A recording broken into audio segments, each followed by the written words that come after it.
விடிஞ்சா வேலை அதிகம்னு 4 மணிக்கு அலாரம் வச்சு, ஆனா எழுந்தது என்னமோ 6 மணிக்கு தான். ஏனென்றால் என் மகனின் பிறந்த நாள். 11வது வயதில் புள்ள அடியெடுத்து வைக்கிறான். பெற்றோர்களின் பாசம் அதிகபட்சம் இந்த சாப்பாட்டுல தான் காட்டுவோம். காலங்காலமா செய்யக்கூடிய கேசரி தான் பண்ணேன். காலையிலே பசங்களுக்கு சாப்பிட சாப்பாடு சாம்பார் அதெல்லாம் வச்சாச்சு. ஸ்கூல் லஞ்சுக்கு ஃப்ரைட் ரைஸ், வடைக்கு வேற ஒரு பக்கம் ஊற வச்சிருக்கேன். இட்லி ஊத்தலான்னு பார்த்தேன், அதுக்கு சாத்தியம் இல்லாதனால நான் சாப்பாட்டோடய முடிச்சுக்கிட்டேன்.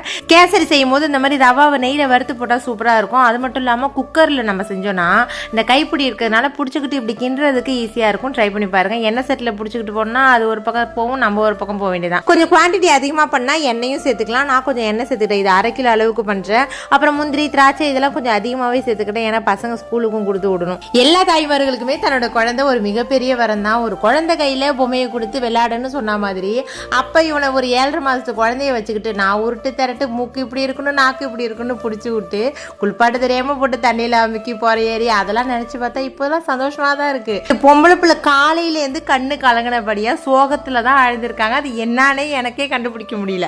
பார்த்து பார்த்து வெம்பி ஆகுது. இன்னைக்கு ஒரு நாள் மட்டும் தான் அப்படி இருக்கும். சரி விட்டு தள்ளுங்கன்னு நாங்களும் பொறுமையா போயிட்டு இருந்தோம். அவங்க அப்பா ஒரு 200 ரூபாய்க்கு ஒரு வாட்ச் வாங்கி கொடுத்ததுக்கு இந்த அட்டுழியா ஆர்ப்பாட்டம். ஓகே ஃப்ரெண்ட்ஸ், நாளை ஒரு மினி விழாவில் பார்க்கலாம். டாடா.